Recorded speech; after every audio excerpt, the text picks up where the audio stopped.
Okay, pro wrestling fans, it's your buddy Mike Messier. For non-pro wrestling fans, a quick thanks. 800 subscribers as of tonight, June 6th, 2021. I don't even know what millennial we're in at this point. I was going to say 19. I had something on my mind. Anyway, I know you like the glasses, so I'm putting them on. So, pro wrestling, Twitter, and people have this Twitter thing. Everything's pro wrestling Twitter, or sometimes they say Black Twitter, which I believe I'm a welcome member in because I'm down. But they had this statement from Twitter handle Keeping Up with Kayfabe. So @ Keeping Up with Kayfabe. And I don't know if I have the intelligence to read a tweet off my phone while I'm doing the video. In fact, I know I don't. So I'm just going to have to go by memory. The Keeping Up with Kayfabe Twitter handle said something to the effect of, I just saw something interesting that made so much sense.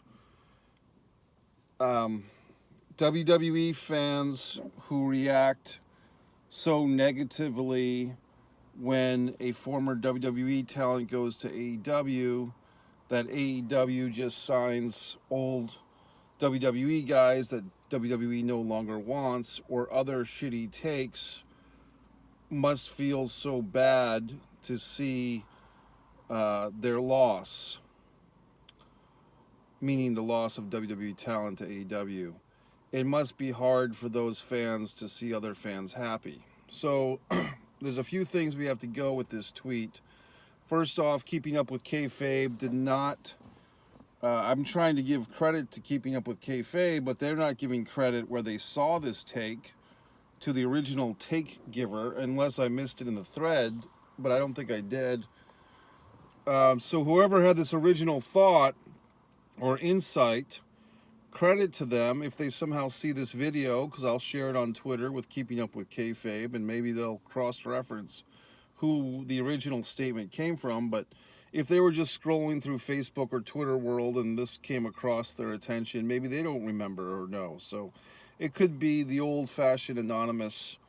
But let's explore this, because this stuck with me all day, folks. I saw this tweet literally 12 hours ago, and I've done a full day of excitement, and here I am still thinking about it, or it's resurfaced in the foreground of my mind, and I'm sharing it with you. So now you're thinking about it. So this is really a pro wrestling discussion, so timely, because we just had Andrade. I was there last night. As you know, I go to these Jacksonville shows, these daily play shows, the live tapings that you all see worldwide. I've been there for many of the weeks since about February of 2021.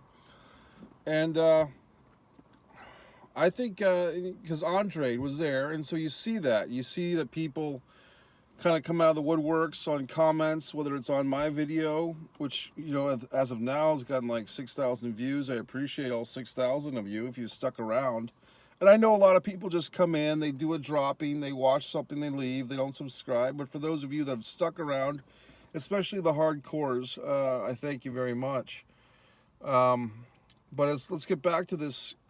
Andrade comes in, and it's like you have, to me, there was a small crowd last night, in all honesty. I think that's one thing I've noticed with AEW.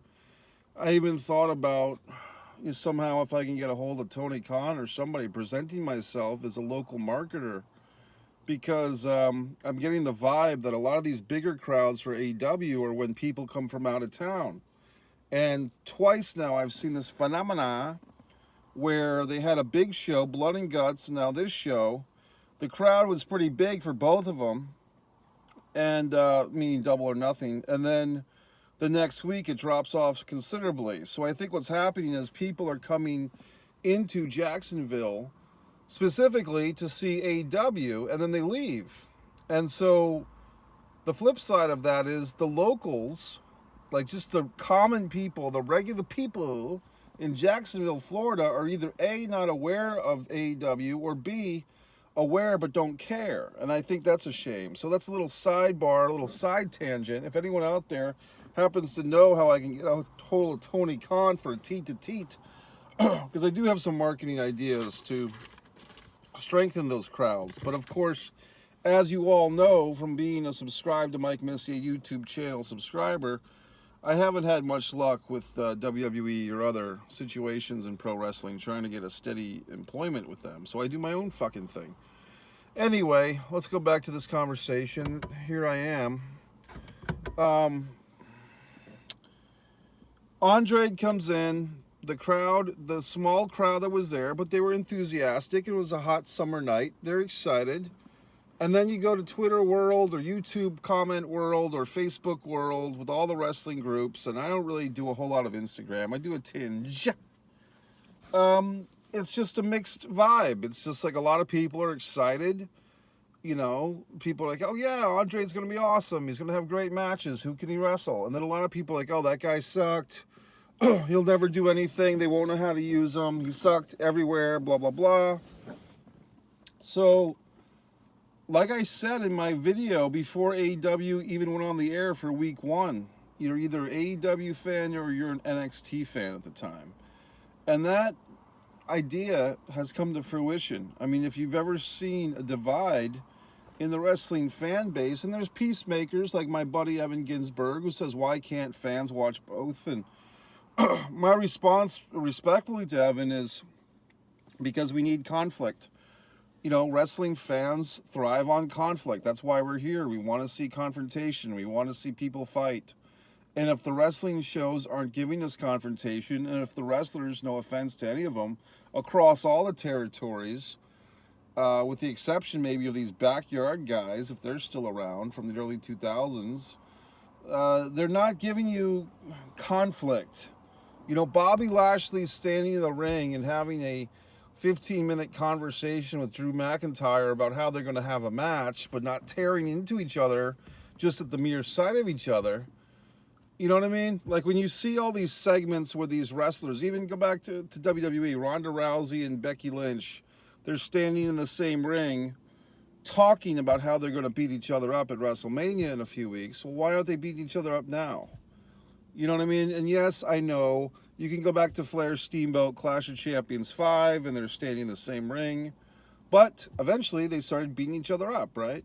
My point is there's been an inherent lack of conflict. And in a society, I'm mostly talking in the United States, that's what I know, but perhaps in your societies as well, where we've seen a decline in machismo, a decline in acceptable male aggression for the last 15 or 20 years, and everything, you know, just be honest, it's gotten a little softer, just what's expected of people. You know, you're not looking for the cowboys anymore, you're looking for the, I don't know what, you know, the horses, you're looking for people to be docile. So, when there's a bit of male, well, that's a little scary, a bit of male aggression in the world, it gets squashed. But the wrestling fan, the reason why do you mind? The reason why we're wrestling fans is that we're here for aggression. We're here, remember that WWE CD? We're here for aggression. We're here for conflict. We're here for fights. And yes, we know another thing that's kind of watered down pro wrestling is with the rise of mixed martial arts, UFC especially, we know that our sport is no longer the tough guy sport. And to be honest, boxing kind of knows that too.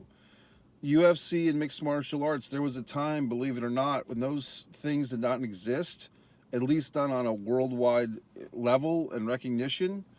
So before MMA and UFC, and I know it's the same fucking thing. I know mixed martial arts is the sport, UFC is the company, I understand. But before those things were part of everybody's lives, pro wrestlers were kind of viewed as the toughest guys in the room.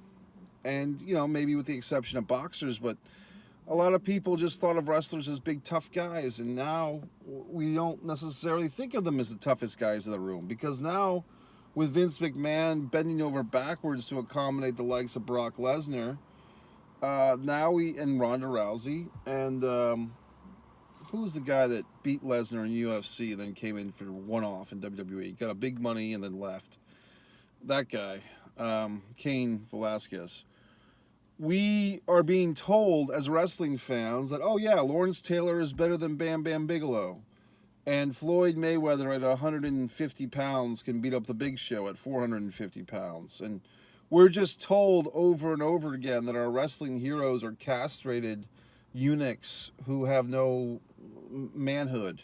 Oh yeah, Miz and Morrison can flop around like fish for a recording artist and get pinned at WrestleMania. Of course, of course. So we're just told that our wrestlers are weak, and they're not men, and they're not strong, and they're not tough. And, you know, King Kong Bundy, I mean, if you ever watched that shoot interview where he's talking about, I have bigger shits than Chris Jericho, you know, it's just, it is what it is. So now, God, I just went around the block of the day, and I don't know if I'm making the actual initial point, which is a statement about this keeping up with kayfabe tweet and referencing whoever they're referencing, which they didn't acknowledge. But basically, is that true? Are the WWE hardcore loyalist fans, and I ate popcorn before I did this video and I have nothing to drink to wash it down, so I'm trying to do this while I'm half choking. But are the WWE loyalists like angry because they haven't enjoyed their product for years? And it's not just me. I mean, there's so many, just on a daily basis, if you're on, quote, wrestling Twitter, quote, or wrestling Facebook groups, you know, Shane McKinnon wrestling fans and all the good people, you can see this disdain for the current WWE product, even from very loyal WWE fans. You know, Monty and the Pharaoh show, they're very pro WWE, but even they have to admit that the shows haven't been as good, you know, meaning Raw specifically.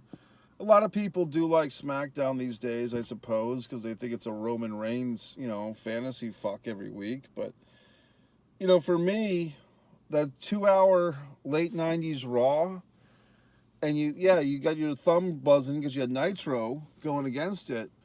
But even after the Monday Night Wars were over and just Raw was standing alone, you still had a good 5 or 6 years of ruthless aggression, and you had, you know, things like, I mean, even when they were doing stuff with Christy Hemme and, you know, Santino and Umaga and a lot of stuff on Raw. You know, Shawn Michaels had his comeback. And I mean, that second half of Shawn Michaels' career, which didn't take place until 2002 and after. And RVD and WWE ECW for the first year was pretty good. And all these wonderful things that happened on Monday Night Raw after, you know, Nitro went out of business.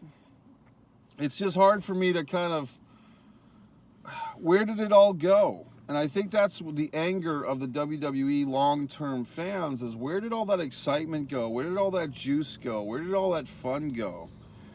And it's not just, we like to blame COVID, we like to blame this pandemic. I'm afraid to say the word because, do you mind? Somebody told me that if you say the dreaded C word, your video won't get able to be monetized, but whatever the fuck. Before this whole goddamn nightmare we've been through for the last year and a half happened, there was tarps at Monday Night Raw tapings, right? And there was no lack of enthusiasm. So this shitty Raw experience has been going on for 2 or 3 or 4 years at least. And, you know, the last Raw I can remember really getting motivated by, and I'm sure there's been some good ones since then, but the Roman Reigns leukemia announcement night, and then Moxley turned on Seth Rollins at the end, that was pretty damn good, compelling television. And that was in the middle of Raw protests, the original hashtag Raw protest that I was leading. And I had to take a break from Raw protests out of respect to Roman Reigns and out of enjoyment of the show. It was a good show. It was actually taped in Providence, Rhode Island, where I was living pretty close to at the time. So the point is, WWE is capable of doing a good show, but either they choose not to, or there's something going on behind the scenes. And, you know, like I've speculated and others have said, Vince McMahon's getting older. He changes things at the last minute. It seems like a very frustrating place to work as a backstage person. And so on and so forth. So you get to this thing where WWE fans are in anguish, they're in pain, they're miserable. And you can see this personified, like people like my buddy JD from New York. Well, actually, he's not my buddy. My buddy is Joe Cronin, and his former buddy JD from New York. You see these guys, and that other guy, that off-the-script Central guy, my buddy Jimmy Faluca, Frank Todoro, all these wrestling people that you've heard of, that maybe you haven't heard of, but there's just a real thing, you know, where everyone's frustrated, everyone's upset. You know, Aaron Rift at No DQ. I mean, guys that get mad at me for pissing on WWE, the In Your Head radio guy, you know, Neil Jones, he gets pissed at me for pissing on WWE, but he's not watching it either. You know, Evan Ginsberg, pro wrestling historian, aforementioned, can't watch WWE Raw, and it's just sad. So, I'm dropping a lot of names. It's just because I'm thinking about all this stuff on Facebook, and I'm just having all these, you know, blue names popping out at me. You know, Benny Scala, all these guys who everyone's pissed and frustrated.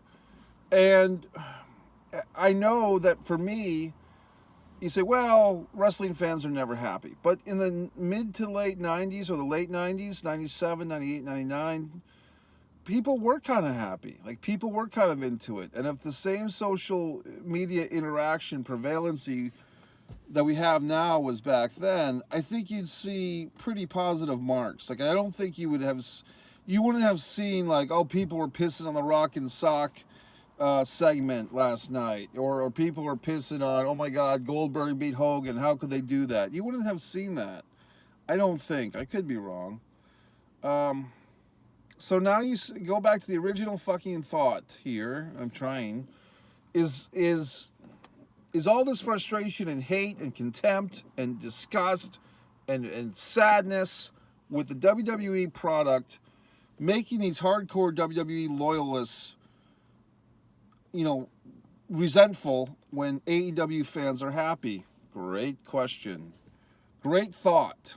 Because I've noticed that there's a lot of these, it's funny because it's all, you know, 3 or 4 or 5 years ago, if you were pissing on WWE on social media, before AEW existed, you'd have these fans say, well, if you don't like WWE, don't watch. Don't watch. Now you see these same fuckhead WWE loyalists always pissing on AEW. And so my response to them is the same they gave to us. Don't watch. You know, how do you know so much about AEW if you're not watching? Oh, that pay-per-view sucked. Well, how do you know? Did you watch it?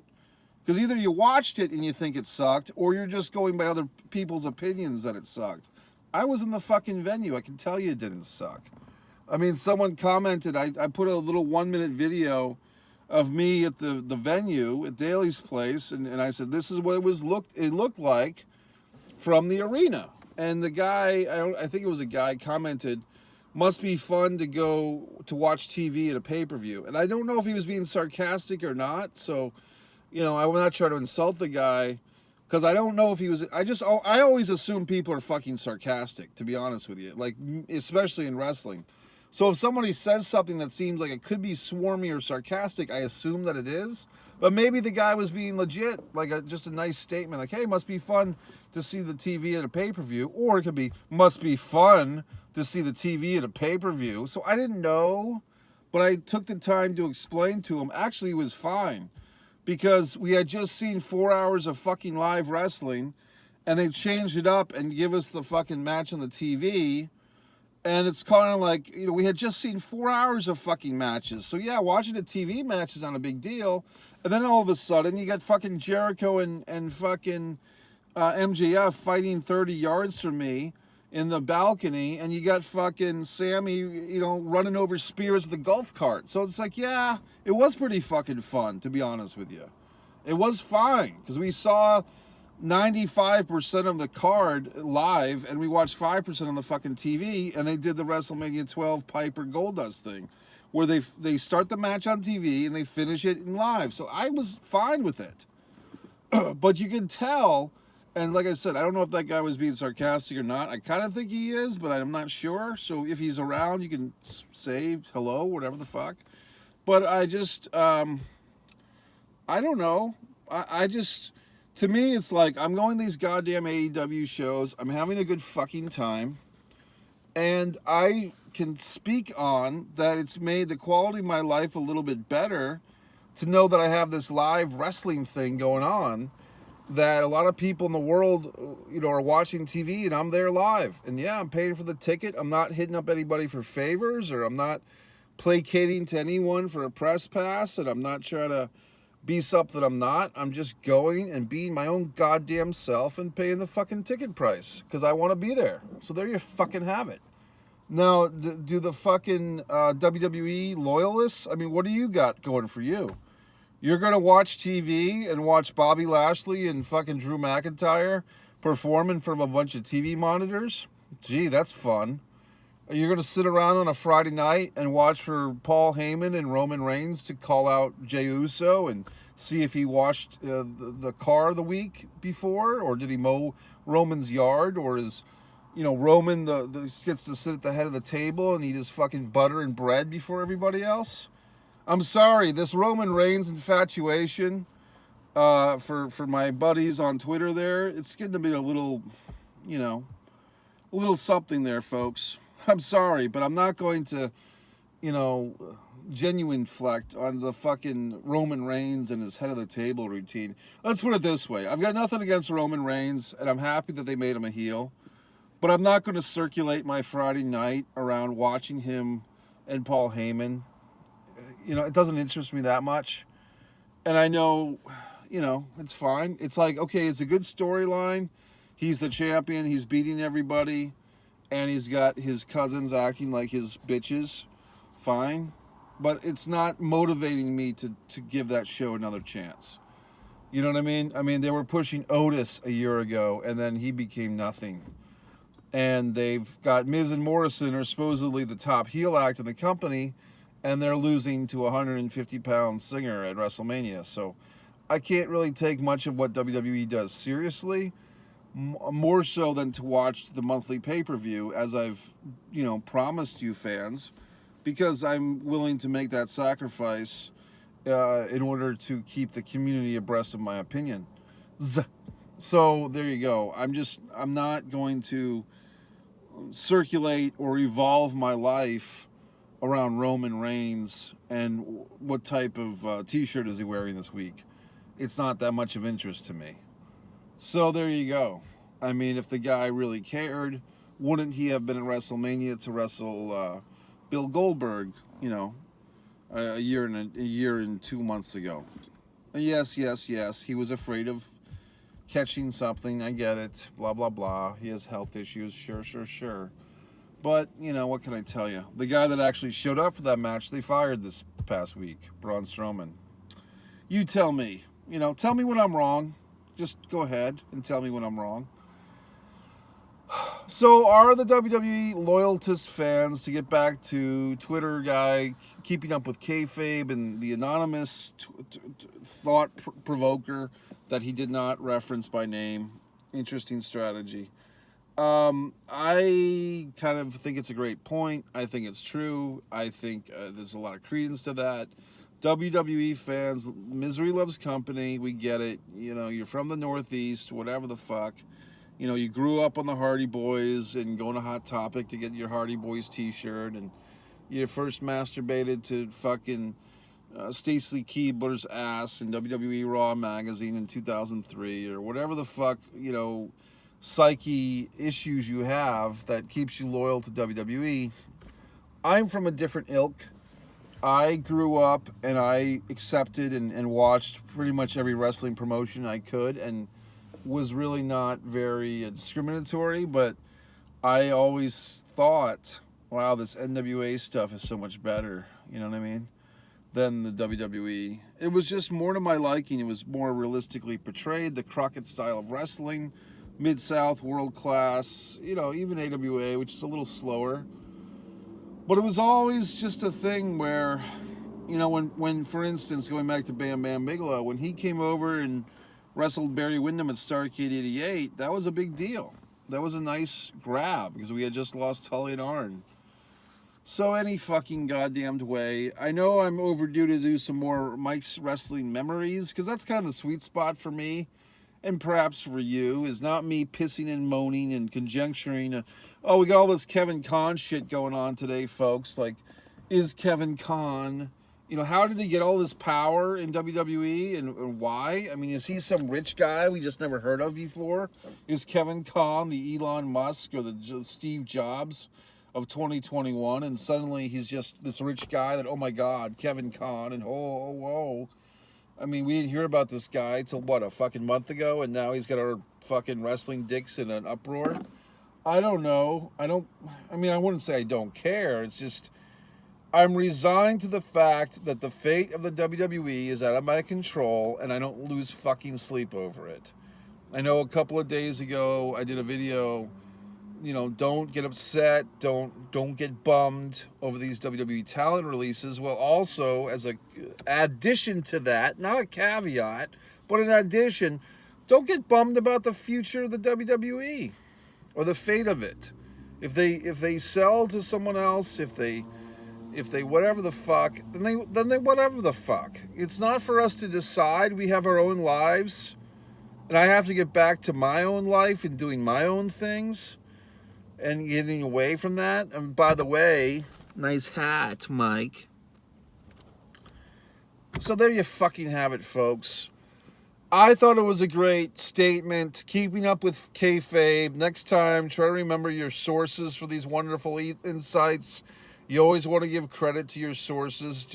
And people might say, why? Another generational gap difference.